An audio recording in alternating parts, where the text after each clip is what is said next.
नमस्कार, स्वागत है आपका हमारे चैनल पर। मैं हूं आपके साथ शिप्रा सैनी। बड़ी खबर, महाराष्ट्र में उद्धव ठाकरे सरकार के मंत्री धनंजय मुंडे पर गंभीर आरोप लगे हैं। सिंगर रेणु शर्मा ने धनंजय मुंडे पर रेप जैसे गंभीर आरोप लगाए हैं। आपको बता दें, महाराष्ट्र सरकार के मंत्री एक के बाद एक अलग अलग मामलों में फंसते नजर आ रहे हैं और अब महाराष्ट्र सरकार में मंत्री धनंजय मुंडे, जो कि एनसीपी के नेता भी हैं, उन पर रेणु शर्मा, जो कि सिंगर हैं, उन्होंने गंभीर आरोप लगाए हैं। रेणु ने अपनी शिकायत में साफ तौर पर लिखा है कि दरअसल धनंजय मुंडे ने उनके साथ रेप किया है और उन्हें ब्लैकमेल करने का आरोप भी लगाया है। साथ ही यह भी कहा गया है कि मुंबई पुलिस इस पूरे मामले को गंभीरता से नहीं ले रही है। तो रेणु शर्मा सिंगर है जिसने धनंजय मुंडे पर ये तमाम आरोप लगाए हैं और ये गंभीर आरोप हैं। उन्होंने अपनी जो शिकायत है वो मुंबई के ओशिवारा पुलिस स्टेशन पे दर्ज की, लेकिन उन्होंने ये भी बताया कि आखिर वहां के जो पुलिस अधिकारी हैं वो किस तरीके से इस पूरे मामले पर कोई कार्रवाई नहीं कर रहे हैं। एनसीपी नेता के खिलाफ कोई भी जो शिकायत है वो एक्सेप्ट नहीं की जा रही है। तो ये तमाम जो बातें हैं उन्होंने ट्विटर पर भी शेयर की है। आपको बता दें, रेणु शर्मा ने जो शिकायत दर्ज कराई है उसकी कॉपी ट्विटर पर शेयर की, जिसमें उन्होंने मंत्री धनंजय मुंडे पर बलात्कार और ब्लैकमेल करने का आरोप लगाया। उन्होंने महाराष्ट्र पुलिस पर भी मामले में उदासीन होने का आरोप लगाया। वहीं रेणु ने यह भी आरोप लगाया है कि पुलिस एनसीपी नेता के खिलाफ उनकी शिकायत को ही स्वीकार नहीं कर रही है। रेणु शर्मा ने अपनी जान को भी खतरा बताया है मंत्री से। और मुंबई पुलिस, एनसीपी प्रमुख शरद पवार, उनकी बेटी सुप्रिया सुले और महाराष्ट्र के मुख्यमंत्री उद्धव ठाकरे हों, प्रधानमंत्री नरेंद्र मोदी, महाराष्ट्र के पूर्व मुख्यमंत्री देवेंद्र फडणवीस, कई अहम लोगों को उन्होंने इस पोस्ट पर टैग किया है और टैग करते हुए ये लिखा है कि ओशिवारा पुलिस स्टेशन में जो अधिकारी हैं वो मुंडे के खिलाफ उनकी कोई भी शिकायत को स्वीकार नहीं कर रहे हैं और रेणु ने अपनी जान का खतरा भी बताया है और साथ ही मदद की गुहार लगाई है।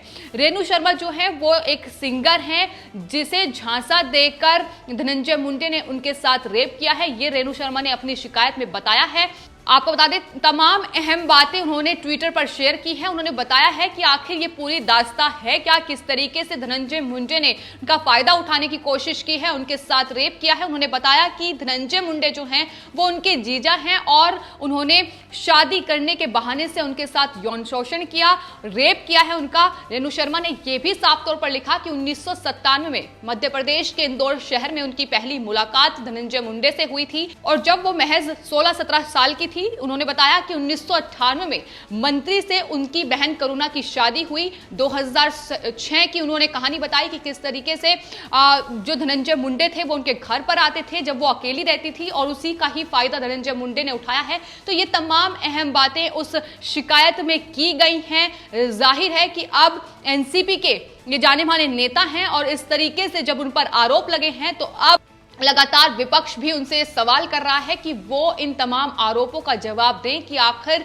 ये जो शिकायत दर्ज कराई गई है, ये जो आरोप लगे हैं, ये क्या है, इसमें कितनी सच्चाई है। तो तमाम तरीके से अब उनसे जवाब मांगा जा रहा है। हालांकि उन्होंने ये साफ तौर पर कहा है कि उन्हें बदनाम करने की ये कोशिश हो रही है। आपको बता दें, जो धनंजय मुंडे हैं दरअसल वो बीजेपी के नेता गोपीनाथ मुंडे के भतीजे हैं और फिलहाल वो तो एनसीपी में हैं, लेकिन उनकी बहन पंकजा मुंडे जो है वो बीजेपी में है। तो इस तरीके से ये जो राजनीतिक पूरा परिवार रहा है उसमें अब धनंजय मुंडे पर जिस तरीके से सवाल उठ रहे हैं के खिलाफ ये शिकायत दर्ज की गई है, जिसके बाद अब उनकी मुसीबत बढ़ती नजर आ रही है। रेणु शर्मा ने सिर्फ इतना ही नहीं कहा, उन्होंने कहा कि इस दौरान उनका वीडियो भी बनाया गया है, आपत्तिजनक वीडियो बनाया गया है और उसके चलते ही उन्हें ब्लैकमेल किया गया। शादी का झांसा धनंजय मुंडे की तरफ से उन्हें दिया गया। इसके अलावा उन्हें बॉलीवुड में प्लेबैक सिंगर बनाने का झांसा भी मंत्री की तरफ से उन्हें दिया गया है। तो लगातार जो तमाम शिकायत हैं वो उस शिकायत पत्र में उन्होंने बताई है कि आखिर किस तरीके से उनके साथ ये बलात्कार हुआ है, किस तरीके से उन्हें ब्लैकमेल किया गया है। फिलहाल जो धनंजय मुंडे की इस पर सफाई आई है वो यही कह रहे हैं कि दरअसल उन्हें बदनाम करने की ये पूरी साजिश है, लेकिन बीजेपी अब हमलावर हो गई है और और महाराष्ट्र सरकार से अब एनसीपी नेता ये जो मंत्री हैं इनका इस्तीफा मांगा जा रहा है। तो लगातार अब राजनीति है वो बेहद गरमाई हुई है। आपको बता दें ये पहले ऐसे मंत्री नहीं हैं जो इस केस में फंसे हों। इससे पहले भी अलग अलग मामलों में महाराष्ट्र सरकार के तमाम मंत्रियों के नाम एक के बाद एक सामने आ रहे हैं। आपको बता दें धनंजय मुंडे जो हैं उद्धव सरकार में सामाजिक न्याय और स्पेशल असिस्टेंट मिनिस्टर हैं और ऐसे में मंत्री के तौर पर अब उन पर जो तमाम आरोप लगे हैं वो सवालों के घेरे में अब आ चुके हैं कि आखिर मंत्री के तौर पर उन पर जो ये तमाम बड़े गंभीर आरोप लगे हैं इसका जवाब उन्हें देना होगा।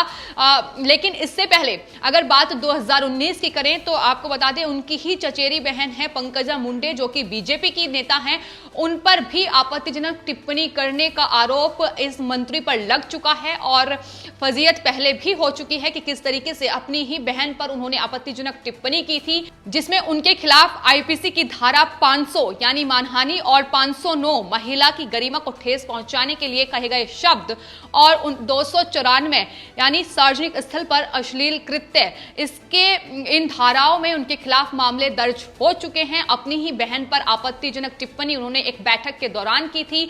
जो उनकी बहन है पंकजा मुंडे वो बाल विकास मंत्री रह चुकी हैं और अभी फिलहाल वो बीजेपी की नेता हैं। तो इस तरीके से वो ये पहला मामला नहीं है जब उनके खिलाफ ये शिकायत दर्ज की गई हो। इससे पहले भी खुद अपनी ही बहन पर आपत्तिजनक टिप्पणी वो कर चुके हैं। तो ये एक ऐसे नेता हैं महाराष्ट्र सरकार में जो लगातार विवादों में रहे हैं और सिर्फ ये एक अकेले नेता नहीं है जिससे जो महाराष्ट्र सरकार में जिनसे विवादों का नाता रहा है, लेकिन इसमें अलग अलग मंत्री ऐसे हैं जो लगातार फंसते नजर आ रहे हैं। फिर चाहे वो अवैध संपत्ति रखने का मामला हो या फिर ईडी ने जिस तरीके से घोटाले में कार्रवाई लगातार शिवसेना के नेताओं पर की जा रही है, एनसीपी के नेता ड्रग्स केस में फंसते नजर आ रहे हैं। तो तमाम तरीके से महाराष्ट्र सरकार की पूरी तरीके से खिल्ली उड़ती नजर आ रही है और बीजेपी लगातार हमलावर है।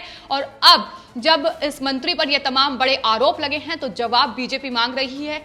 महाराष्ट्र में बीजेपी महिला मोर्चा की अध्यक्ष उमा खापरे ने धनंजय मुंडे के खिलाफ जो शिकायत दर्ज हुई है उस पर अब इस्तीफे की मांग की है। तो वहीं बीजेपी के वरिष्ठ नेता और पूर्व सांसद किरीट सोमैया ने भी मंत्री पद से हटाने की दरखास्त कर दी है। किरीट सोमैया ने यह साफ तौर पर कहा है कि धनंजय मुंडे जब तक आरोपों से मुक्त नहीं हो जाते तब तक उन्हें मंत्री पद पर रहने का कोई अधिकार नहीं है। और लगातार यही बात तमाम बीजेपी के नेताओं की तरफ से की जा रही है। फजीहत वो पहले भी करा चुके हैं और एक बार फिर से अब उन पर तमाम ये गंभीर आरोप लगे हैं जिसको लेकर उद्धव ठाकरे सरकार को एक्शन लेने की बेहद जरूरत है। लेकिन जिस तरीके से तमाम नेताओं के एक के बाद एक फंसते नजर आ रहे हैं उससे कहीं ना कहीं महाराष्ट्र सरकार की जो छवि है वो दिन प्रतिदिन खराब ही होती नजर आ रही है। अब महाराष्ट्र में जो सरकार है वो गठबंधन की सरकार है, उसमें 3 पार्टियों की वो सरकार वहां बनी हुई है। ऐसे में एनसीपी, कांग्रेस और शिवसेना इन तीनों ही पार्टियों के नेताओं के अलग अलग टिप्पणी, अलग अलग उनके कारनामे हर रोज सामने आ जाते हैं और तमाम केंद्रीय एजेंसियां वहां नेताओं पर शिकंजा कसे हुए हैं। और अब शिकायत जो दर्ज हुई है उसमें तमाम गंभीर आरोप इन धनंजय मुंडे पर लगे हैं जो कि महाराष्ट्र सरकार में मंत्री हैं। ऐसे में अब सवाल उठ रहे हैं कि आखिर उद्धव सरकार को इस पर एक्शन लेना चाहिए और इसकी मांग बीजेपी लगातार पुरजोर तरीके से उठा रही है। किरीट सोमैया लगातार ये सवाल पूछ रहे हैं कि आखिर इन्हें मंत्री पद से कब हटाया जाएगा। फिलहाल धनंजय मुंडे की सफाई सामने आई है। उन्होंने उनकी बहन से यानी रेणु शर्मा की बहन से तो रिलेशन होने का स्वीकार किया है और कहा है कि 2 बच्चे भी हैं, लेकिन जो रेणु शर्मा ने आरोप लगाए हैं उसको लेकर वो कह रहे हैं कि उन्हें ब्लैकमेल और बदनाम करने की कोशिश की जा रही है।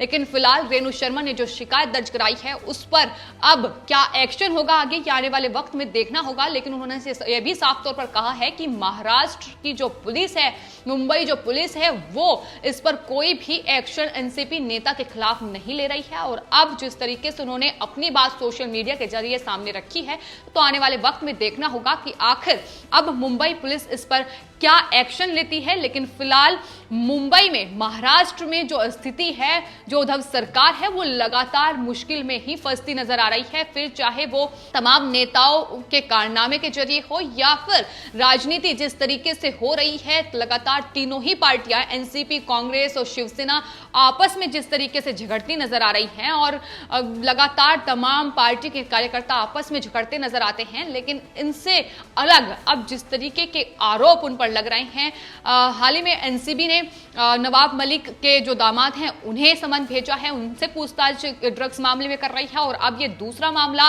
एनसीपी के ही नेता धनंजय मुंडे पर जो गंभीर आरोप लगे हैं, वो दरअसल बेहद गंभीर मामला है जिस पर उद्धव सरकार अगर एक्शन नहीं लेती है तो आने वाले वक्त में मुश्किल में पड़ती भी नजर आ सकती है। फिलहाल आपकी इस पूरे मामले पर क्या राय है, हमें कमेंट बॉक्स में जरूर लिखें और चैनल को सब्सक्राइब करें। धन्यवाद।